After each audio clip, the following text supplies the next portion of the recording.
bienvenidos y muchas gracias por estar presentes. Es realmente siempre un placer ver un poco el poder de convocatoria, ¿no?, del IFEA y, claro, de la conferencista por el tema tan importante que se va a tratar esta noche. Es un placer para mí presentar a Isabel Rosana Herrera, especialista reconocida, muy conocida en Francia por sus trabajos sobre la temática que ella toca esta noche, ¿no? Ella es investigadora del Centro Nacional de la Investigación Científica, forma parte de un laboratorio prestigioso que se llama el CREDA de la Universidad de París III, en el Instituto de Altos Estudios de América Latina, es decir que podemos así seguir citando cosas que muestran el alto nivel académico de la conferencista que tenemos el placer de recibir esta noche y que nos va a tratar un tema realmente que tiene muchísima importancia, huelga decirlo, si se trata de entender la realidad peruana, ¿no? La historia entre China y Perú es algo consustancial de la construcción nacional y lo que va a tratar es justamente este nuevo aporte, estas nuevas realidades debido a la nueva migración que se está dando actualmente en Perú. Creo que es un tema que nos apasiona a todos y gracias por su presencia. Isabel, por favor, el placer de recibirte en este rendezvous del IFEA, que es siempre para nosotros un gran placer. Señalar que para los que no tengan la posibilidad de presenciar, hagan correr la voz, que en el mismo portal del instituto la conferencia se puede ver a través de YouTube y ustedes pueden escuchar o hacer escuchar la conferencia. Muchas gracias.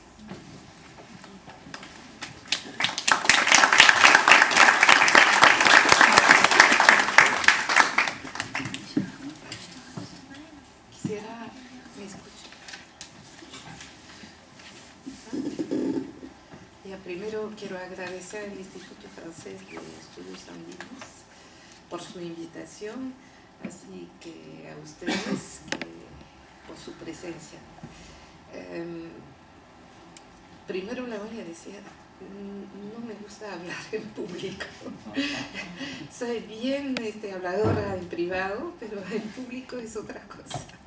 Ya, entonces es cierto que este tema es un tema que con los grandes cambios a nivel mundial a los cuales estamos asistiendo a nivel económico y a nivel de la sociedad en general, este tema sí es importante. Y en el Perú más que todo porque es un país que hace ya 163 años ha recibido los primeros trabajadores contratados, para no decir culi, chinos, que vinieron a apoyar el desarrollo económico de este país, de Perú. Entonces, esta presentación tiene como ambición hacerles conocer un poco mejor lo que es la comunidad china en la actualidad. No voy a poder desarrollar la parte histórica porque me va a hacer falta el tiempo, ¿no? Sino que voy a tratar de exponerle datos que no son muy conocidos y que he utilizado en gran parte para este estudio y que son en base de datos de banco de datos que he realizado, construido a través de una documentación a la cual accede en la DIGEMI, en la Dirección General de Inmigración, dos veces, una vez en 2004 y otra vez en 2010, para actualizar un poco los datos y también ver si podía tener otro tipo de información. No ha sido muy fácil, pero son valiosos. Y entonces también he hecho entrevistas con gente que, más que todo mujeres, que no va a aparecer aquí, pero solamente como información, como mujeres que han inmigrado en el Perú desde los años 1980 y que me han contado un poco su vida. Entonces a través de sus relatos también tengo una idea de lo que ha podido pasar. Entonces, en el pasado también lo que me habían interesado en el caso de la comunidad china y he escrito artículos sobre estos temas era justamente el problema de la identidad y de la integración de los chinos a la sociedad peruana, en la sociedad peruana. El rol, por ejemplo, de la adopción del catolicismo en la construcción y conservación de esta identidad, el papel de la economía y de las élites y la situación particular de las mujeres. De cierta manera, lo que aquí quiero decirle es que miraba al pasado durante muchos años, cuando me di cuenta en los años, fin de los años 80, de que finalmente lo que yo estaba buscando o tratando de reconstituir a través de una documentación histórica que era el proceso de integración y toda la adversidad que habían podido encontrar los chinos y las etapas de esta integración, todo eso lo tenía bajo los ojos, pero no me daba cuenta. Es decir, que sí sabía que había una nueva inmigración, pero lo que faltaba y que nadie hacía era qué es lo que estaba pasando con esta nueva inmigración.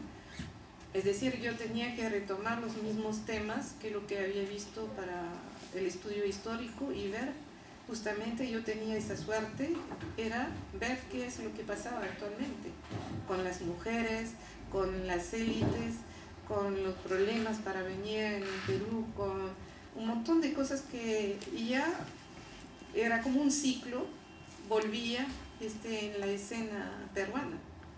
Entonces es por eso que empecé a trabajar este tema. Entonces, como le he dicho, traté de encontrar fuentes relativamente fiables y son los pedidos para el año 2002, que yo vi en 2004, pero no podía acceder solo al año 2002, fueron los documentos que llenaban los chinos en China y remitían los consulados que los transmitían en el Perú a la DGMI y que exponía sus razones para pedir una visa. Entonces esos documentos me han permitido saber cuántos hombres había, cuántas mujeres, hacer el perfil, cosas que no se sabía, no se conocía, hacer el perfil de esos inmigrantes. Y después también lo que fue más interesante fue el caso de los garantes, porque para que vengan tenían que presentar garantes. Entonces el perfil de los garantes en sí mismo era mucho más interesante en la medida de que, por supuesto, se volvía a saber cuántas mujeres o hombres estaban de garante, pero más que todo era porque ellos a 70, como les voy a decir, a 75% eran chinos que habían entrado en el Perú desde menos de 10 años. Entonces habían sido también a su vez, en su momento, nuevos inmigrantes, de los que vinieron en los años 90. Entonces era interesante saber cuál había sido su progresión, en qué se habían, en qué sector económico estaban, porque para ser garante se necesita tener fondos económicos, ¿no? Entonces eso fue la primera fuente de conocimiento, de aproximación de esta nueva inmigración. Y después en el año 2000 tuve acceso a otros documentos que eran, pero no muchos, tuve que interrumpir mi trabajo, acceso a los pedidos de lo que se llama cambios de estatus migratorio, o sea, cuando uno entra como turista y que pide a pasar de turista o a residente o a negociante o a inversionista, que son tres estatutos diferentes, y según los cuales tienen que presentar o no un dossier para obtener ese cambio. Entonces, en ese caso he visto unas demandas de cambios de estatus y eran de inversionistas. Entonces, se ve en qué sector los nuevos inmigrantes, en qué sectores ellos van proyectando sus actividades. Y ha sido interesante, y luego, gracias a documentos a la vez de la INEI y de la DIGEMIN, hay una manera de poder conocer mejor, pero más que todo lo que buscaba era, y lo vamos a ver, cuántos chinos en realidad había en el Perú. Entonces, a través de esos documentos se ha podido cuantificar más exactamente los que contestan o que se manifiestan a través de los censos. Pero es más que probable, pero es cierto que muchos no responden o no están presentes cuando vienen los censos. Entonces, quiere decir que es solamente una selección ya de personas integradas y capaces de contestar a nivel de los censos que está representada. Entonces, quisiera que miremos el cuadro porque la gran pregunta, en fin, para muchos de ustedes, los que se han dado cuenta de que ya esa inmigración había empezado, que ya había nuevos chinos en las calles, no solamente en el barrio chino, pero también en barrios de distritos emergentes, grandes ejes urbanos. Entonces la gente se pregunta, pero ¿de dónde vienen tantos chinos? ¿Quiénes son? ¿Y cuánto hay? ¿Por qué no se puede cuantificar? O sea, la respuesta a veces es un poco sorprendente. Entonces, ahí voy empezando con ahí está, de 1876. Digamos que después de la trata de los culi va de 1849 a 1876. En 76 hay un tratado entre el Perú y el primer tratado de amistad y comercio entre Perú y China, que pone fin a la trata de los culi, y lo que, además de que a los mismos chinos le da un reconocimiento como cívico, ¿no? Entonces son ciudadanos chinos a partir de realmente este momento. Además tienen un embajador en Estados Unidos que puede defenderlos. Entonces a partir de ese momento ya la entrada de los chinos va a ser libre. Pero lo que vemos es que muchos historiadores han dicho que entre 1849 y 1876 son más de 100.000 chinos, y yo pienso que son entre 110.000 chinos y 120.000, quizás porque no se ha contado la llegada de naves y barcos que ¿cómo se podría decir?, abastecían de chinos a las haciendas directamente en la costa, sin ir hasta el Callao, digamos. Entonces hay muchas posibilidades que fuese mucho mayor la cifra de 100.000. Lo mismo es con Cuba, que ha recibido la misma cantidad más de chinos, no se puede exactamente cuantificar, ¿no?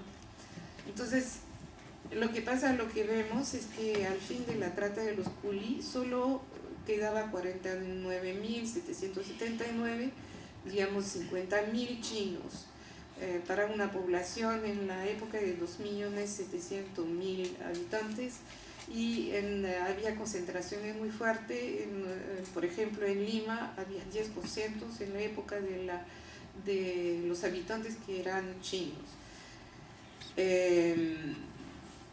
Muchos se ha dicho sobre esta cifra que muestra que ha habido pérdidas. Muchos piensan que es porque se han muerto muchos chinos en ese lapso de tiempo, y es muy posible que sea debido a eso.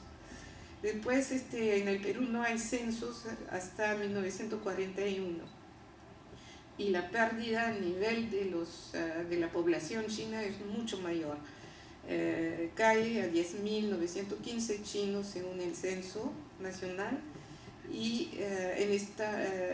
hay que ver que a partir de 1909 se cierran digamos, hay una política muy en contra de la inmigración china y una sucesión de reglamentos, de leyes que son muy racistas, y todas esas leyes y todas esas medidas que se toman entre 1909 y 1931 y hasta la Segunda Guerra Mundial son exactamente las mismas leyes que se aplicaron en el estado de San Francisco después de que el estado de San Francisco en 1882 emitió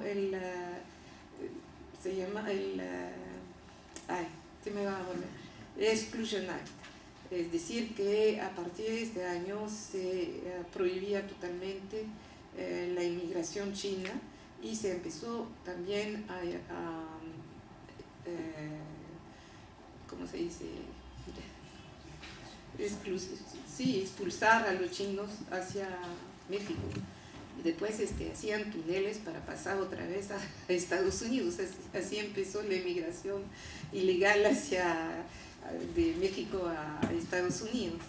Y entonces, retomando lo de 1909, entonces baja mucho la inmigración, es seleccionada. También hay un escritor que se llama McCune, que ha escrito sobre el sistema de corrupción que ha reinado en esta época para poder hacer entrar gente. Es decir, que siempre ha sido alimentado la comunidad china en términos de nuevos inmigrantes, pero no en menor cantidad que lo hubiera sido si había sido libre realmente la inmigración en esta época.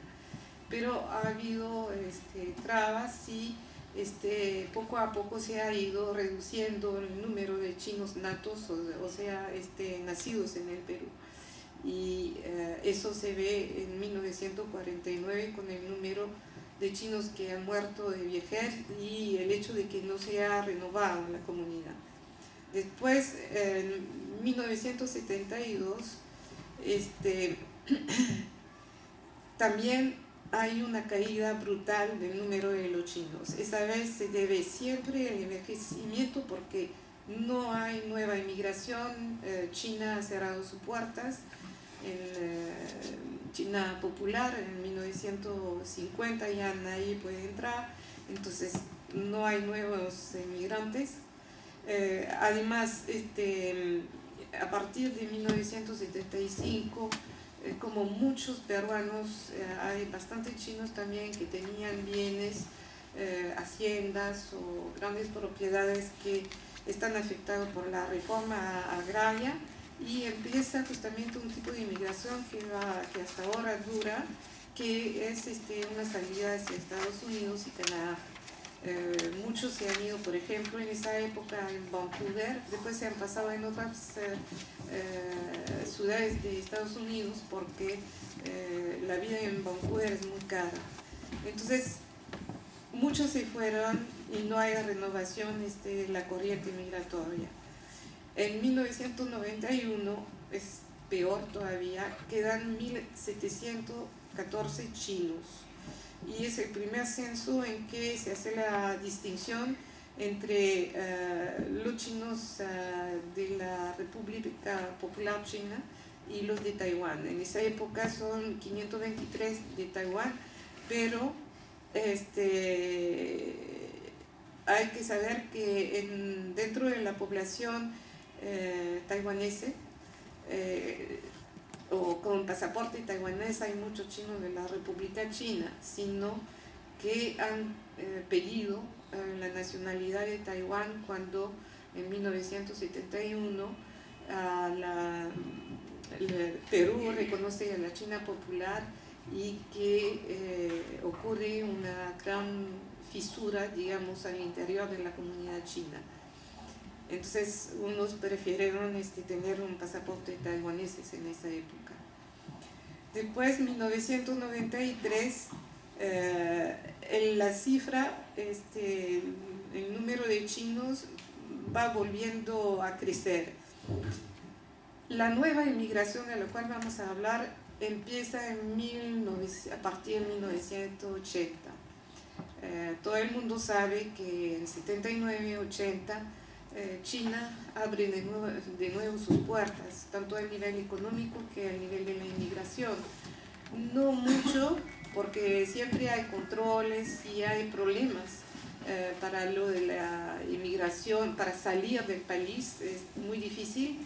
Además, desde la misma China, a pesar de que hay una autorización, más que todo la autorización empieza por la población del sur, es decir, Guangdong, Guangxi, creo que también Fujian, pero no estoy segura, porque son poblaciones que siempre han tenido una tradición migratoria desde el siglo XVII, primero hasta Asia y después hacia Estados Unidos y América Latina.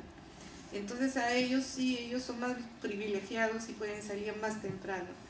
Y es cuando se reanude la relación con Perú.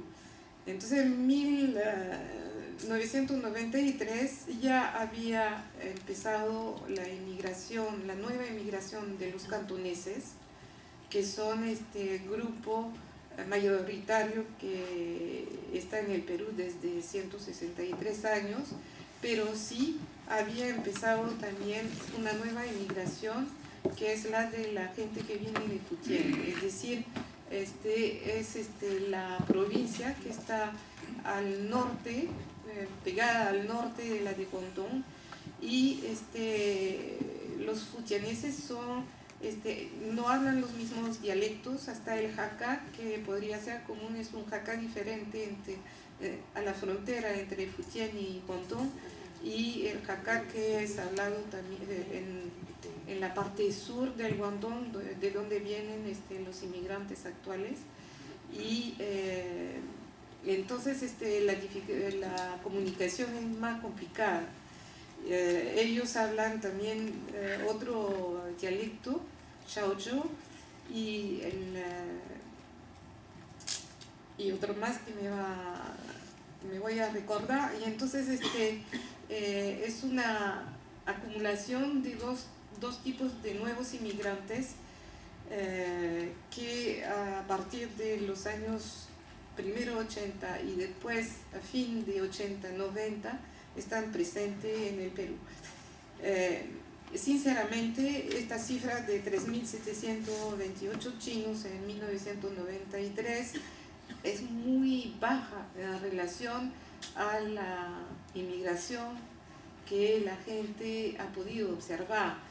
Entonces, eso nos llevará a tocar a otro tema que es la inmigración ilegal y las redes de tráfico de personas y de, ya digamos el término, la mafia china. A partir de 2007 vuelve a subir el número de chinos, pero es muy poco, si se considera que 8 años o 6 años más han pasado. Entonces, lo que se ve a través del censo, pero que no aparece acá, es que también hay una descentralización de los chinos, es decir, que ya hace poquito que empezó, como si había una saturación al nivel de Lima, a nivel de en términos de ocupaciones económicas, de sectores en que se podían desarrollar, y entonces de todo modo ya se van esparciendo en diferentes provincias que veremos en el mapa luego. Hay nuevos ejes de migración interna en el Perú, pero hay ejes que son muy antiguos también, que han sido retomados por los nuevos inmigrantes. Entonces, cuando yo le decía 2007 es un año en que las cifras no corresponden a la verdad, Por ejemplo, entre 2006 y 2007, todos ustedes se van a recordar lo que había pasado, porque se habló de esos dos eventos en los periódicos. Ha sido el episodio de la barca pesquera Nalu, que se hundió frente a Costa Rica y fueron repatriados 74 chinos. Y después fue en octubre de 2006 y en enero de 2007 hubo otra barca también que se hundió, pero esa vez frente a Tumbes, y había en esa época 130 chinos que fueron rescatados. Entonces, a partir de eso, la red que existía, que hacía entrar a los chinos en el Perú, no siempre para quedarse en el Perú, pero más bien porque el Perú en la época era un país trampolín.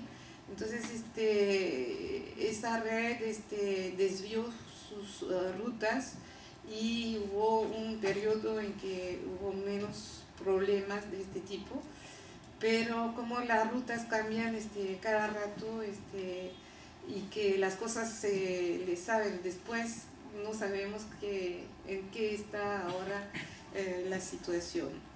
Ahora, en 2010 hemos podido calcular a partir de cifras del INEI que había 5.533, no está acá, 5.533 chinos establecidos en el Perú.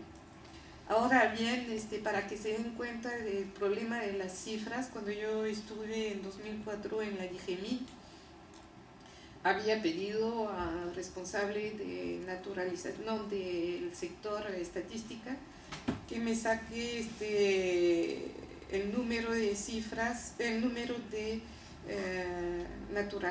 naturalizaciones de chinos. Y él muy gentilmente me dio una cifra que no es oficial y que era de 18.604 naturalización de chinos en el Perú. O sea, hay una gran interrogación, si se puede decir, cómo se han podido naturalizar más de 18.000 chinos en ese lapso de tiempo, en 13 años, cuando en los mismos 13 años nunca han entrado ni han vivido en el Perú este número de chinos. Después este año he vuelto a pedir una cifra, pero de manera mucho más oficial, y me han dado una cifra oficial que no coincidía, pero que también era mayor a el número posible de entradas de chinos en el Perú. Entonces ya estamos con esos problemas. Ahora quería abordar las razones del declive de la población china en el Perú. Hay varias explicaciones posibles. Durante los 100 años que han recién pasado, se aplicó y se emitió una política de leyes en contra de la inmigración, tanto por razones de prejuicio racial, económico, y por ejemplo en 1909, cuando acá se acaba la libre entrada de los chinos, es una oposición que viene del medio obrero y sindicalista, y que también es llevado por los intelectuales, lo que es muy raro porque por una vez tenían el mismo enemigo. Entonces es así que se puso fin al tratado de amistad con la China, y que acabó también la entrada libre de los chinos. Y entonces después, en el periodo posguerra, fue un sentimiento anticomunista también que impidió la entrada de nuevos chinos, y se había emitido cotas también. Entonces, que todas esas medidas se aplicaron en el Perú, son medidas, como yo les he dicho, que existían en otros países de América Latina. No hay que recordar, por ejemplo, que donde la inmigración china, al mismo tiempo que en Perú donde ha sido la más fuerte en América Latina, es Cuba. Y cuando los Estados Unidos dirigen el periodo de transición en 1902 en Cuba, la primera cosa que hacen es también prohibir la inmigración china. En consecuencia, bajó drásticamente el número de chinos residentes en el Perú por falta de aporte de nuevas generaciones que puedan revitalizar la comunidad china y de los chinos nacidos en China.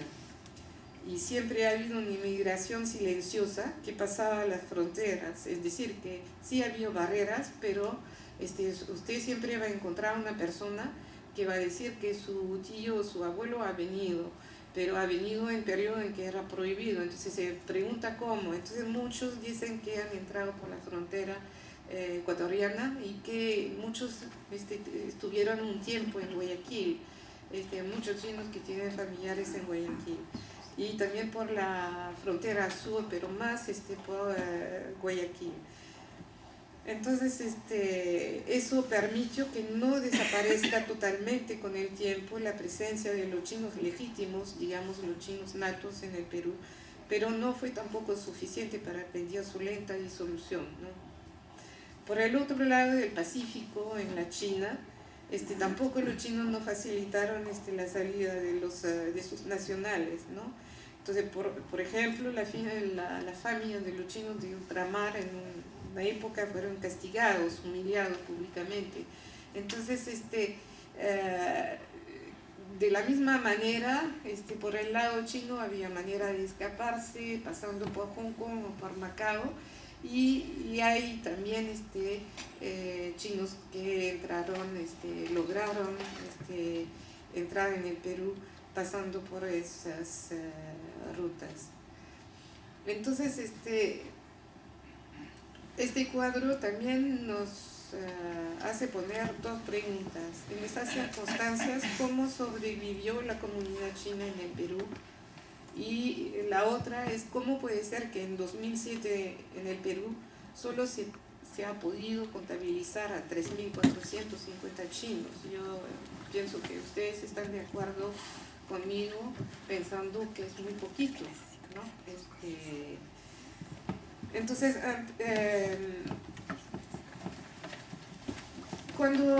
primero también que tenemos que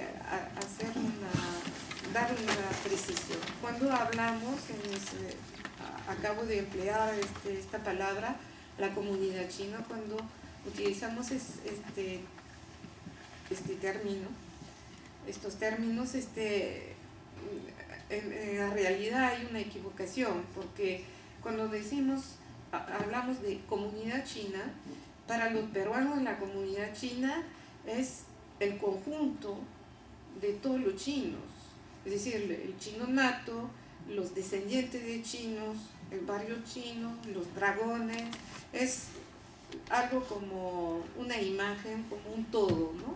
Entonces no hacen la diferencia entre los chinos natos, los chinos nacidos en el Perú que han venido de China hacia Perú, y el conjunto que para nosotros, media peruana, nosotros queremos decir cuando hablamos de comunidad china, ¿no? Entonces lo voy a emplear, ustedes van a saber lo que quiero decir cada vez que lo voy a emplear, ¿no? Entonces,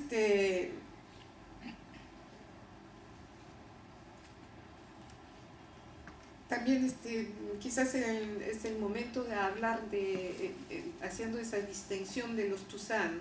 Yo supongo que como son limeños, todos saben lo que son los Tuzán. Tuzán viene términos chinos que es de tierra, y Shen de nacer, es el que nace en esta tierra. Es decir, que para el chino de la República China, chino que ha nacido fuera de la tierra china no es chino. Entonces hay un término para designarlos, y este término se empleó, tuvo su despegue, digamos, a partir de los años 30, y cuando la revista Oriental, que es la primera revista china, que todavía tiene vida, que está publicándose y que es la más antigua de todo el Perú, más antigua que todas las revistas peruanas. Entonces, en esta revista, que en sí mismo habría que hacer todo un trabajo sobre esta revista, es la primera que difunde el término Tuzán, ¿no? Y que le da un poco nobleza a ese término, que pide que se respete a los descendientes de chinos como de Tuzán. Primero son los nacidos en el Perú, pero de padre y madre china. Poco a poco en el tiempo van a ser de padre chino y de madre peruana. Entonces serán mestizos o de padre o de madre media china, media peruana. Y después ahora actualmente, como más se reduce la comunidad china y más se ha amplificado la acepción del término Tuzán, es decir, que ahora hasta 3 generaciones usted puede pretender ser Tuzán. Aporto este detalle porque después vamos a hablar de los Tuzanes.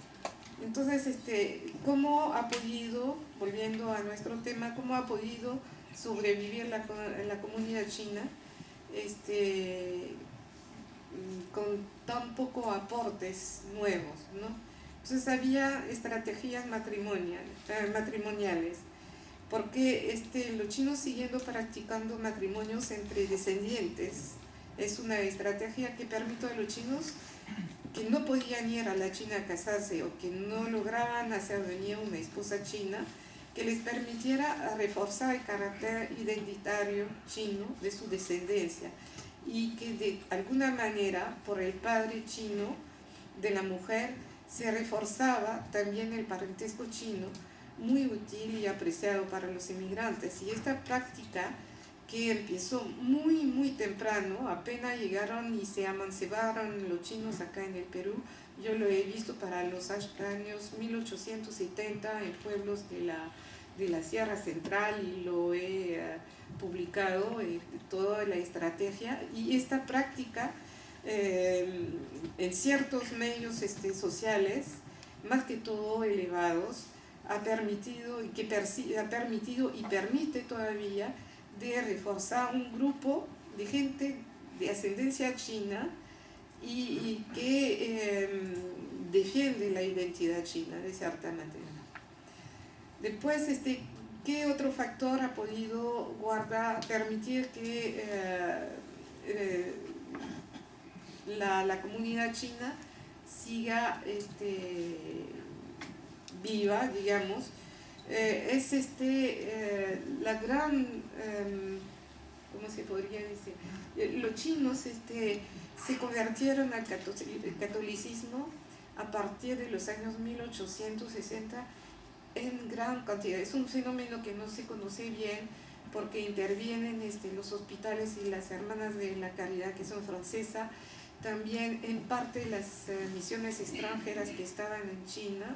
Había un obispo, el obispo de Hong Kong, que era hermano de Raimondi, y el obispo de Hong Kong vino 2 veces en el Perú para realmente alentar a los chinos católicos a formar en la comunidad.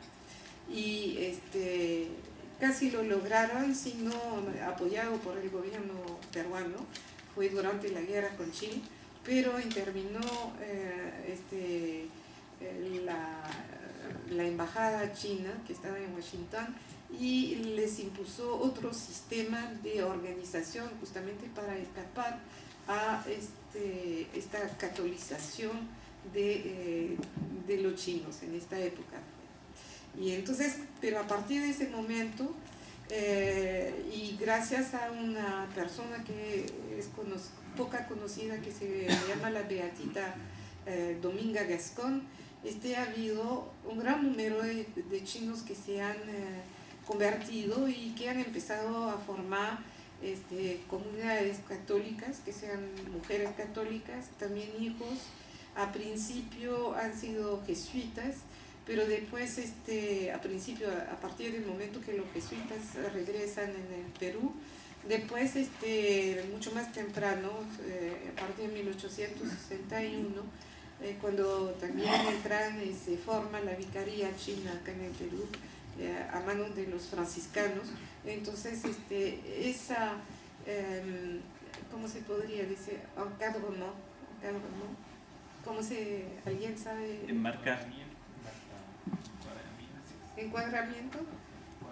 Sí, marcamiento, no sé cómo se podría decir, de la Iglesia Católica ha sido muy fuerte y sobre todo para valorizar la identidad china de los descendientes de chinos o los chinos que iban en el colegio Juan 23. Entonces, eso ha sido un elemento que ha reforzado la identidad china, ha reforzado también, pero el hecho que vivan entre ellos, y ha reforzado el hecho que tengan también a través de formaciones de varias sociedades de tusanes, de que ellos tengan su propia vida, aparte de los chinos natos, y que tengan ese orgullo también de ser descendientes de chinos. Entonces, lo que también tenemos que subrayar en ese sentido ha sido el rol cohesionador de las asociaciones y sociedades. Sobrevivió esta comunidad también, por último, gracias a lo que hubiéramos tenido que mencionar antes, en primer lugar, es la capacidad de los chinos a organizarse en sociedades, y que lo que permitía al inmigrante de enfrentar las adversidades, de encontrarse en el destierro, ¿no? Estas sociedades, cuya fundación remonta a los años 1864, son muy antiguos. Es el caso de tres de ellas, la sociedad Hakka, que después se llamó Tunsin, la Cuigang, que se llamó Puganshao, y después la Cantonés, como aparece en 1864, que después se llamó Puyi. ¿No? Entonces se constituyeron en base a una misma pertenencia dialectal, en el caso, por ejemplo, de los Hakka, y después más tarde del Joklo hablado por la Lucincea, que también se destacó de la Chongshan, pero eso es un detalle. Entonces se formaron en base a un mismo dialecto, o más que todo lo que es más conocido como forma de asociación, lo que llaman Huiguan, es decir, que en base a la pertenencia a una misma zona, un mismo distrito, misma zona de migración, ¿no? Entonces es así que hay sociedades como Chongshan, Punyu, Hoxan, Nomhoi, que se han fundado en base a la misma origen regional, ¿no? Entonces, para que vean también a principios del siglo XX había 30 asociaciones, 3 regionales, decían los Huigan. Después había 6 de lo que se llama de moralidad. Entonces, en qué se virtuaba en ellas a seguir ciertos conceptos morales muy confucianistas. Después 2 sociedades secretas, 4 de comerciantes gremiales, una corporativa. Y después, más tarde, y esto también es el resultado del decrecimiento del número de chinos natos que vivían en el Perú. Entonces llegamos a 1986 y quedaba solamente 8 Huiguan sobre los 13 de 1920. 4 sociedades regionales habían desaparecido, 5 de las comerciales que existían habían desaparecido, 5 de moralidad también habían desaparecido y las sociedades secretas también habían desaparecido. Entonces, pero había una nueva y que corresponde también al fenómeno en 1986, o sea, había una nueva que era de los chiferos. Y 2 nuevas también en relación con actividades, una cultural y una de deporte.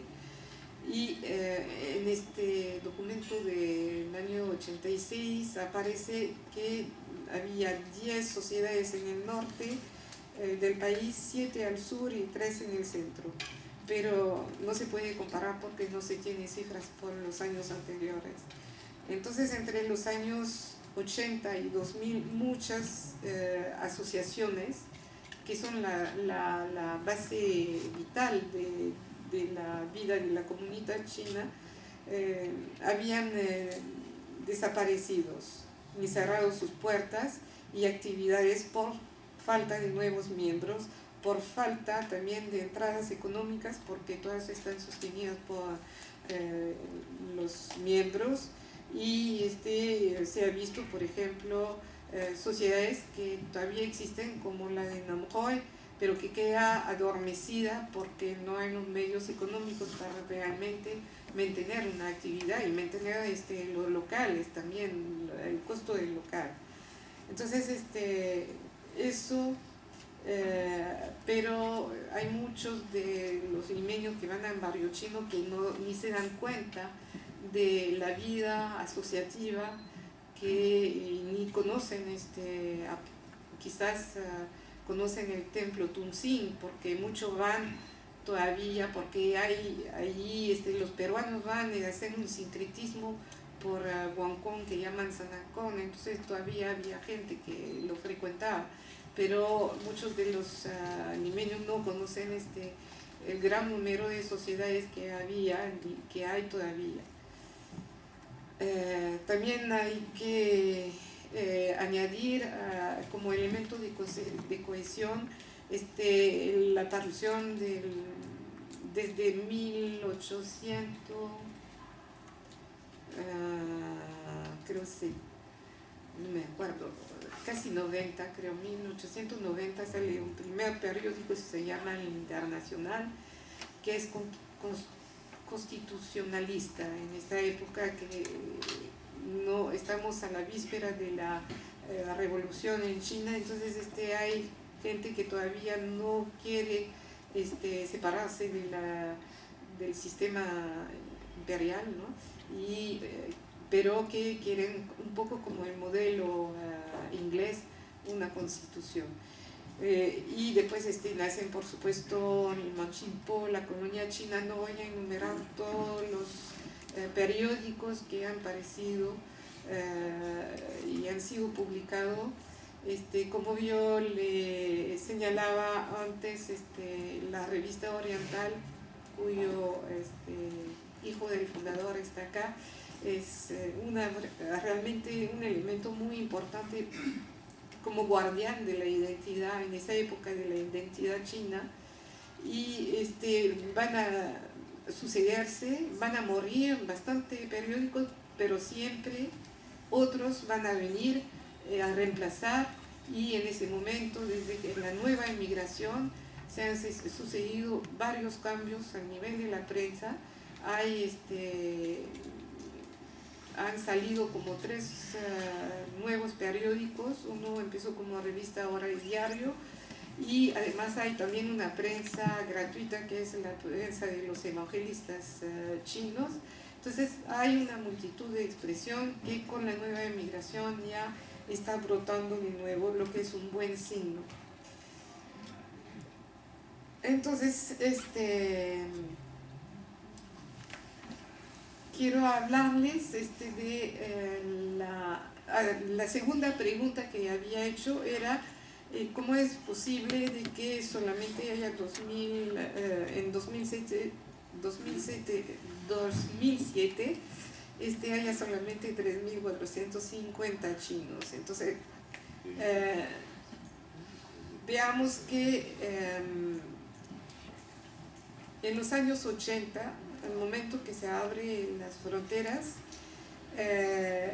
la inmigración china empieza por los mismos cantoneses, lo que es lógico, ¿no? Porque los cantoneses, los cantoneses y los hijos de cantoneses tusanes que vivían en el Perú estaban interesados a visitar a China, conocer a la familia, el lugar de su nacimiento, y los mismos chinos de esos mismos pueblos también estaban interesados en venir, escaparse de la China y venir a trabajar y encontrar una mejor vida. Entonces empezó digamos la nueva ruta empezó. ¿Qué? No, me falta como 15 páginas. Empezó no, porque entonces no voy a decirle entonces cómo vinieron, más bien voy a hablarle, porque si no, no vamos a acabar. Ya me están haciendo gestos desesperados como semáforos, entonces voy a hablarle más que todo de los nuevos grupos, además de la gente de Futien que han entrado. Entonces, si bien ahora tenemos el camembert, eso es la gente de Futien, aquí se ve ahora cómo están repartidos los chinos. Cada repartidos casi ahora de igualdad entre los de Cantón y los de Futien. Lo que es realmente un trauma para la gente cantonesa, porque siempre ha estado dueña de su barrio y está la única comunidad china aquí en el Perú. Ahora están los nuevos inmigrantes de Futien por 30%.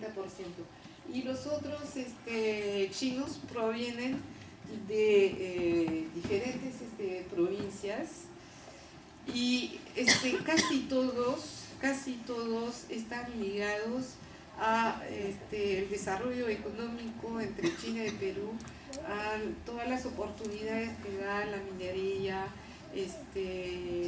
los grandes proyectos que hay en el Perú compartido con China. Y entonces ellas han venido como empleados. A veces hay unos que vienen con inversiones, así su propia iniciativa, vamos a ver, pero no es una inmigración totalmente diferente de la de los Futien. La de los Futien, a pesar del hecho que han venido a través de redes ilegales, a través de trata de gente, a pesar de eso es una inmigración muy parecida a la de Cantón, que tiene cierta familiaridad con la de Cantón. ¿Y por qué tienen ellos una historia migratoria? También en el Futien la gente migraba, salía de esta provincia desde el siglo XV y antes. Entonces no es igual que toda esa otra parte de la figura que hemos visto, que son gente que nunca han salido. No hay tradición migratoria en esas otras provincias. Son gente que vienen para un trabajo.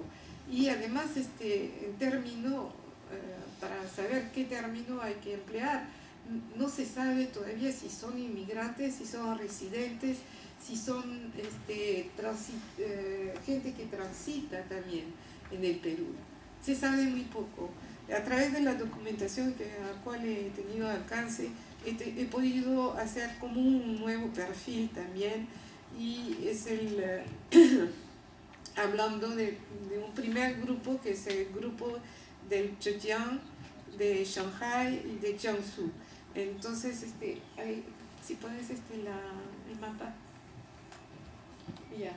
Entonces, no sé si pueden ubicar, el Zhejiang es justo por el otro lado de Futien, yéndose por Shanghai. No sé si ven ustedes. El Zhejiang es una provincia que también ha dado bastante inmigrantes, que se llama Wenzhou, que habla en Wenzhou, y que esos inmigrantes se han repartido mucho en Europa. Tienen una actividad muy fuerte en Europa, en España, en Francia, en Italia, y también tienen sus redes, también forman una comunidad muy fuerte. Pero aquí también veamos gente de Shanghái y de Jiangsu. Este grupo, hay que saber que en ese grupo de personas residentes en el Perú que pertenecen a esa zona, 90% son hombres, y son hombres jóvenes de 21 a 40 años. Lo que si pensamos en el caso de la gente de Futien, la gente de Futien está como la gente de ahora, al mismo nivel que los cantoneses, o sea, son casi mitad mujer y mitad hombre, lo que es un paso adelante extraordinario en cuestión de inmigración, ya que antiguamente solo migraban los hombres, y en el Perú siempre hasta ahora habían inmigrado los hombres, muy pocas mujeres había. Entonces, ahora que haya paridad a nivel de la inmigración, casi paridad, es un paso adelante, porque ahí se forman familias y hay más estabilidad, digamos, más estabilidad que grupos de chinos que vienen solteros entre 21 y 40 años para hacer un trabajo de empleados en empresas, ¿no? Y como le digo, 90% son hombres, ¿no? En este grupo se encuentran chinos que tienen empresas de importación de maquinaria industriales, sobre todo para minas, y también de importación, de exportación de automóviles. En el sector minero está concernada la Fuda Mining Company, y que importa ese tipo de personas, que emplea y hace venir esos chinos. Estas compañías están invirtiendo en el inmobiliario, y entonces emplean gente interesada en todo lo que es explotación minera. También hay proveniendo de esas zonas, hay gente que ha invertido en la explotación forestal, pero también otros sectores como la industria textil, por ejemplo, tienen fábricas en La Victoria, y de importaciones de productos chinos. Un ejemplo de este tipo de inmigrantes, trabajador o como se podría decir, inversionista expatriado, sería el mejor término, es el que proviene de Zhejiang también, que es Wenzhou, es el propietario de la empresa Wanxin. Y Wanxin, por ejemplo, abastece a todo el Amazonas con sus motocicletas. Si ustedes han ido a Iquitos o pueden haber visto esas empresas. También hay nuevos inmigrantes que provienen de la zona de Shandong, de esas provincias. Es un grupo, Shandong, Hebei, Beijing y Tianjin, que es el norte del Perú. Les doy en orden de representatividad, ¿no? Este grupo se compone en su mayoría de personas de alto nivel de educación, 15% de ellos son ingenieros. Y lo que es muy significativo, como se aparentesca, se aparente con la inmigración precedente, que es de Zhejiang. En ese caso también 93 de los migrantes que vienen de esa zona son hombres y vienen como empleados. Entonces la mayoría de los ingenieros, por ejemplo, provienen del Hebei y están trabajando en relación con el desarrollo de la mediana y pequeña minería. Es para distinguir de los grandes grupos de minería, y se puede entender también a la minería ilegal. También se observan muchas personas trabajando en compañías navieras, lo que uno no es difícil imaginar. Hay que notar que Tianjin, que es un puerto, que es también muy importante en China, es un polo de desarrollo en ese momento muy importante, lo equivalente de Shenzhen en el sur, hace muchos esfuerzos para imponerse en el Perú. Entonces mandan delegaciones para promover, entre otras cosas, las maquinarias para la minería y también para productos químicos, también para la minería. Entonces, en los próximos años es muy probable que nuevos chinos oriundos de esa zona van a venir a residir en el Perú.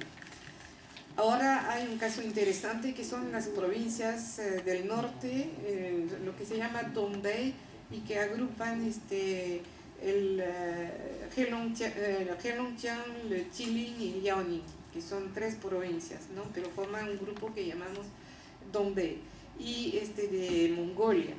Entonces, en ese caso, es el único caso que, como los cantoneses y la gente de Fujian, son también casi par igual entre inmigrantes mujer y hombres. 43% son mujeres y 57% hombres. Y se distingue de las demás regiones por su tipo de residentes inmigrantes. Es diferente, ¿no? Ya no son los empleados de cuales estábamos hablando. Son personas, no son personas desplazadas por sus empresas como empleados, pero son empresarios, negociantes independientes y distribuidores de productos chinos, como en la telefonía, negociantes, pescadores, ingenieros. Los proyectos de inversiones que tienen son los mismos que también presentan la gente de Fujian o la gente de Cantón, o sea, están en los sectores de la hostelería, el spa, la construcción, la explotación forestal, la pequeña minería y más cosas todavía. Ahora en la provincia vienen gente de las provincias del centro, que son Shanxi, Henan, Anhui, Hubei, Jiangxi y Hunan.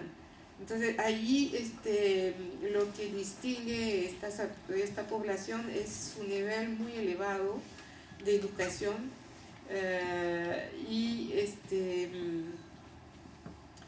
también un nivel muy elevado de hombres, de 70% son hombres y el resto son mujeres. Estos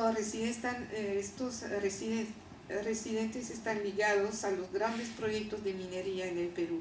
Por ejemplo, la Anhui Geological Mining Investment y la Hunan Taichi Construction Material. Mi inglés es pésimo. Y entonces provienen de regiones mineras y son formados para todas las profesiones en relación con la minería. Y llegan como empleados, pero son varios que al final de los contratos se han instalado. Entonces, desde el año 2000. Entonces, también este tipo de inmigración, de residencia e inmigración puede evolucionar y puede dar lugar al nacimiento de otro núcleo de residentes chinos que puedan identificarse a su vez por su lugar de origen. Ahora vienen las últimas provincias del oeste, suroeste, que son también profesionales y hombres en general, ingenieros, técnicos, economistas, profesores, periodistas y que también algunos empresarios. Pero lo interesante es que en este momento, desde 2 o 3 años, la provincia de Sichuan, tal como provincia, está empujando mucho al nivel del gobierno, de las empresas acá, para entrar en el Perú y para tener grandes negocios. Y entonces es muy seguro que el número de gente procedente de esta zona va a ir aumentando. Ahora voy a pasar encima de la atracción del oro y más bien hablarle un poco, me dicen de cortar sobre las implicaciones de esta nueva inmigración sobre la expansión del barrio chino. Lo que ha pasado, porque no tengo tiempo de desarrollar realmente el tema, es que a principio, en los años, fin de los años 80, y sobre todo 90, cuando la gente de Futién entró y tuvo que pasar ciertos momentos o integrarse al barrio chino, mucha gente ha descrito momentos de tensiones, había competencia a nivel del trabajo y más que todo los nuevos inmigrantes que venían, primero no hablaban el cantonés, hablaban su dialecto y también hablaban el putonghua, que en términos de económico para pasar contratos es mucho más fácil para la gente que domina el putonghua.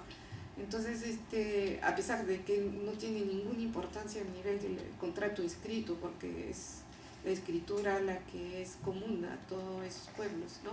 Entonces, lo que pasó es que ha habido tensiones, si bien muchos de los chinos y tusanes que habían hecho su riqueza en el barrio chinos, finalmente se habían escapado del barrio en sus malos años para ir a vivir a San Borja, por ejemplo, o otros barrios de clase media alta. Los futianeses también siguieron este camino, abrieron bastante chifas, y al interior mismo del barrio chino hubo competencia porque no bastaba el espacio. No se trataba de entrar pocas mercancías, pero era, por ejemplo, había importadores que hacían venir una tonelada de bisutería, entraba una tonelada de bisutería. ¿Dónde se podía eso almacenar en el barrio chino? Y era imposible. O sea, poco a poco ha habido una salida, esos son los chifas, pero se ve más bien Lima, con el otro mapa, sí, ahí en este mapa se ve como después los nuevos chinos, pero acompañados también con los tusanes y algunos chinos antiguos, pero no queda mucho, se fueran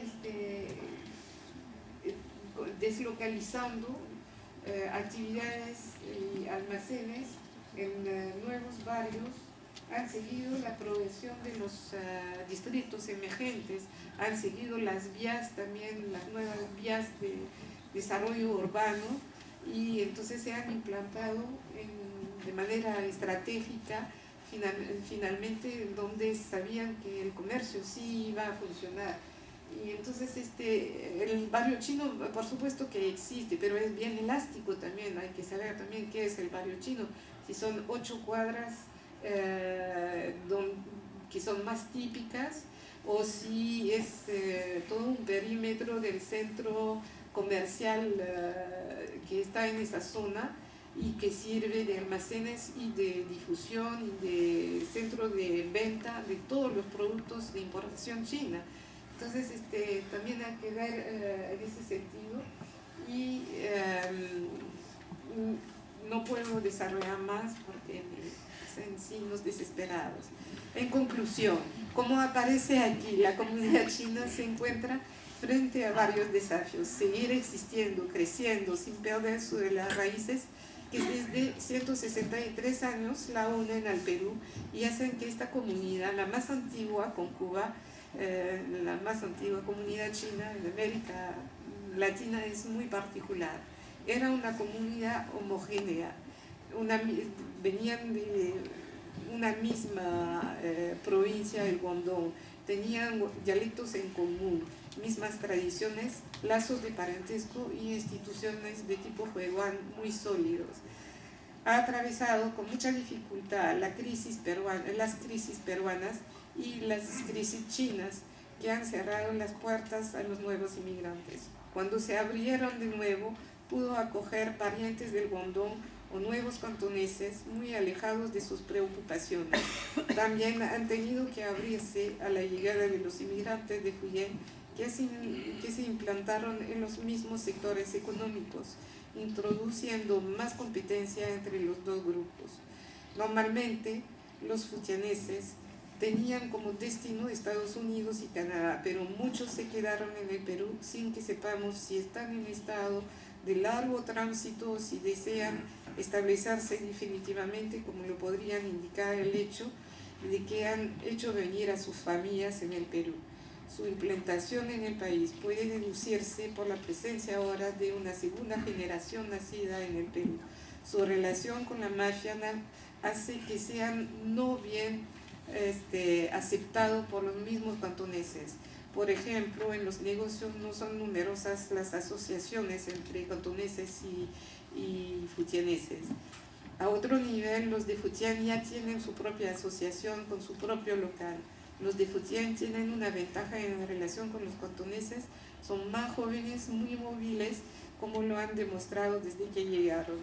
Frente a los nuevos residentes inmigrantes provenientes de las otras partes de la China, existe también un desafío, un número no definido, no conocido, de los que vinieron como pequeños inversionistas, industria de la pesca, industria del empaquetado, de acondicionamiento de conservas, producto de mar, de frutas, industria textil, construcción, hostelería, minería, importaciones diversificadas, automóviles. Van a establecerse de manera, si van o no establecerse de manera definitiva. Están en situación de competición con los otros grupos. Ellos no ven en la inmigración como la vivieron los primeros cantoneses. El avión, la telefonía, internet, la rapidez de las operaciones bancarias han modificado la relación con el país de donde viven. Es un simple soporte y puede quedarse así si uno no decide invertir en los sentimientos, el afecto, la atracción. La riqueza de la comunidad china fue su capacidad de compenetrarse del Perú. Los matrimonios mixtos fueron numerosos. Actualmente se siente de parte de los nuevos inmigrantes que practican un fuerte nacionalismo o rechazo al matrimonio mixto. Bajo el liderazgo de Erasmo Wong, que defiende la identidad Tuzán, se creó la Asociación Peruano-China. Esta asociación supervisa otra que es la de los herederos del dragón. Estos jóvenes tienen que enfrentarse a este desafío múltiple e imponerse como los interlocutores obligados entre la China y la comunidad china y sus descendientes. Es un desafío grande. Los resultados no podrán aportar muchas satisfacciones, tan imponente y potente es la China. Tan grandes son sus ambiciones en el Perú, tan numerosos son los chinos que ahora viven en este país y que no tienen las mismas metas. Poco a poco se trata de uniformizar, borrar las diferencias con la imposición del mandarín, putonghua, de las manifestaciones culturales chinas. La práctica de los dialectos está desapareciendo. La beneficencia china que acoge a los cantoneses se modernizará, no se sabe. Están renaciendo algunas asociaciones y naciendo otras, y han nacido otras entre 2010 y 2012. Y esta transición y los cambios aparecen. Guardar las tradiciones, pero atraer a los inversionistas de la provincia y del pueblo, será la única manera de sobrevivir, o habrá que cambiar el modelo asociativo, que representa toda la historia de los chinos de ultramar. ¿Quedará operativo? ¿Cómo va a evolucionar la cultura cantonesa, la del Fujian? Ya quedan muchas preguntas sin respuestas y ya no puedo seguir. Bien, gracias.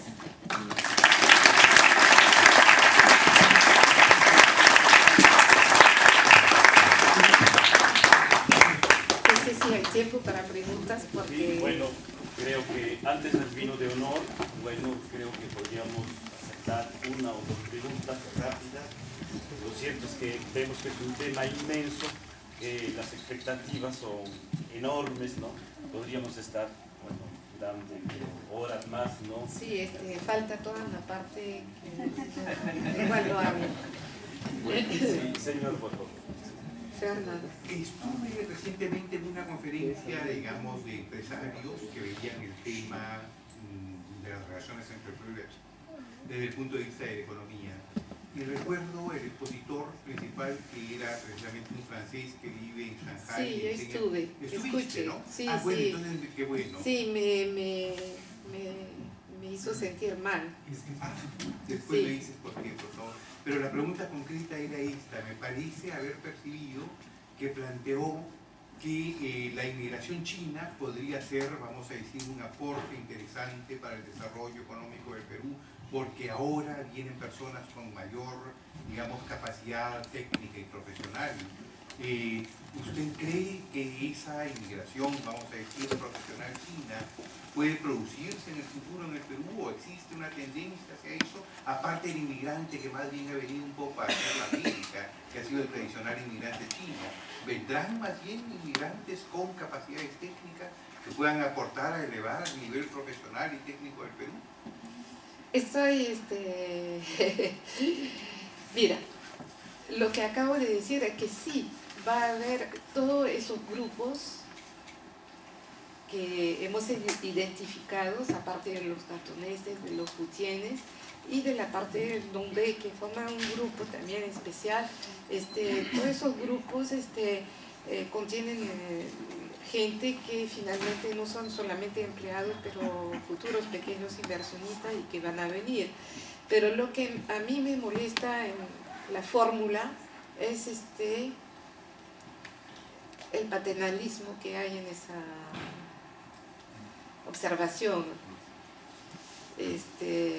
o que podría ser visto como una revancha, lo que siempre alude China cuando habla de su presencia fuera de su país. Sí, va a haber sin duda nuevos chinos que se van a instalar, formar no una comunidad como en el modelo antiguo, quizás ya pasando, que se está quizás muriendo de los cantoneses con sus asociaciones. Será otra cosa que hay que inventar también, pero que pretenden discúlpame, salvar el Perú viniendo, no. No creo que sea bueno, lo que así que habría que mirarlo. Lo que podríamos convenir, ¿no? Es que como se nos va la hora, ¿no?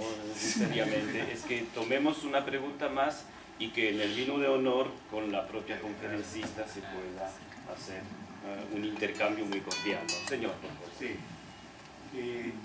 Doctora Roncé, usted no menciona esta inmigración, la inmigración de Taiwán. ¿Se puede decir una? Sí, no la menciono, salvo una vez hice una reflexión a propósito del censo de 93, que por primera vez separaba Taiwán de la República Popular China, ¿no? Después es difícil, hay que hacer mucho trabajo para separar los dos, buscar, pero lo que pasa es, como le decía, dentro de los que tienen pasaporte taiwaneses hay muchos chinos de la China popular, y hay gente que se siente mal desde 1971 y peor ahora que ve como chino aprovechado. Entonces sí que se siente mal porque ellos tienen su pasaporte, pero se sienten chinos de corazón, ¿no? Se han quedado chinos del continente. Entonces, pero hubo un periodo en que Taiwán tenía no muy buenas relaciones. La representación económica de Taiwán, que le servía de delegación diplomática, digamos, no se sentía bien, ¿no? No había buenas relaciones con China, pero los cambios de gobierno que ha habido últimamente en Taiwán, las relaciones aquí son menos tensas y ellos también tienen también sus propios inversionistas, sus propias compañías económicas que vienen.